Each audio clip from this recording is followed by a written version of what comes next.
আসসালামু আলাইকুম। সবাই কেমন আছেন? আজকে আমি রান্না করব গ্লাস কাপ মাছ দিয়ে মিষ্টি কুমড়ার শাক দিয়ে। তো আমি প্রথমে মাছগুলো ভেজে নিচ্ছি।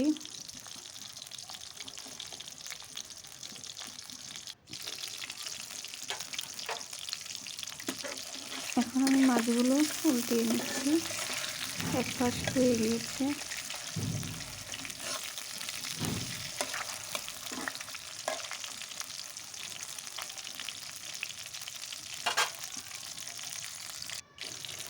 মাছগুলো হয়ে গেছে, আমি এখন উঠিয়ে নেব।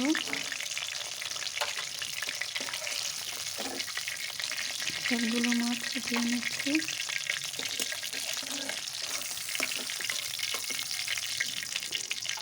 এই তেলের ভিতরে আমি তরকারিটা রান্না করব। এখন আমি দিয়ে দিচ্ছি পেঁয়াজ কুচি, হালকা নাড়াচাড়া করব।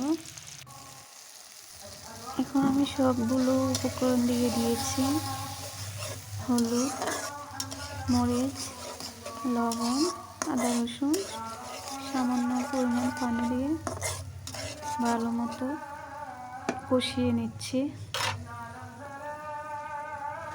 মশলাটা ভালো মতো কষানো না হলে তরকারিগুলো খেতে ভালো লাগে না।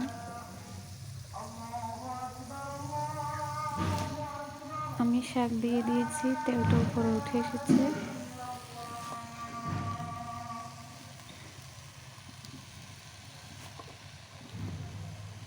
সবগুলো শাক কড়াইতে দিয়ে দিচ্ছি। এখন নেড়ে দেব ভালো করে।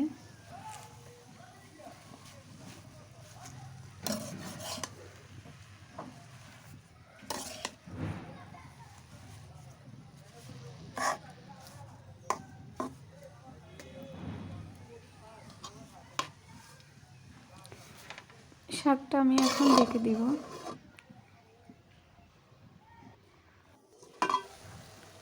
15 মিনিট পরে আমি আবার ঢাকনাটা উঠিয়ে শাকগুলো নেড়ে দিচ্ছি।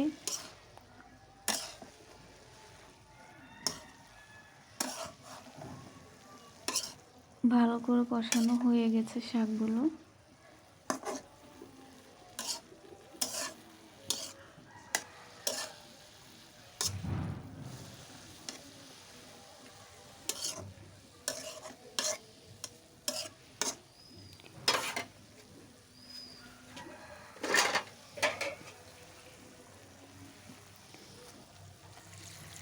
এখন আমি দিয়ে দিয়েছি পরিমাণ মতো পানি।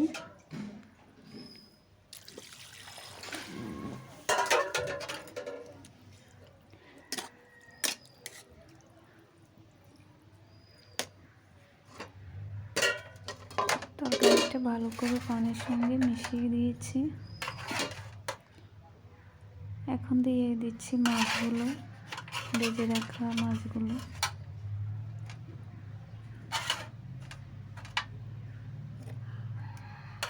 সবগুলো মাছ দিয়ে দেব।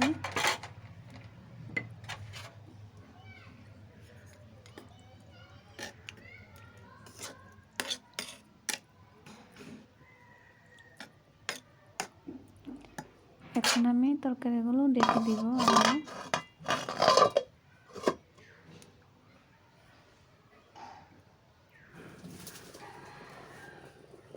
আমার ভাতগুলো হয়ে এসেছে।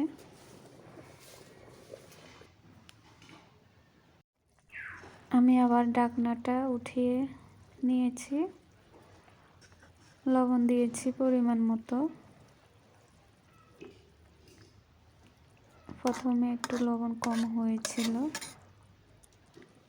তরকারিগুলো আবারও নেড়ে দিয়েছি।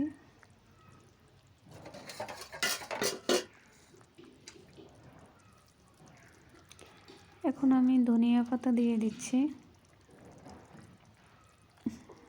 শাকগুলো বেশি সিদ্ধ করব না, বেশি সিদ্ধ করলে শাকের গুণাগুণ নষ্ট হয়ে যায়। আমি এখন শাকটা নামিয়ে নেব। সবাইকে অসংখ্য ধন্যবাদ সাথে থাকার জন্য। অনেক অনেক ভালোবাসা। আসসালামু আলাইকুম।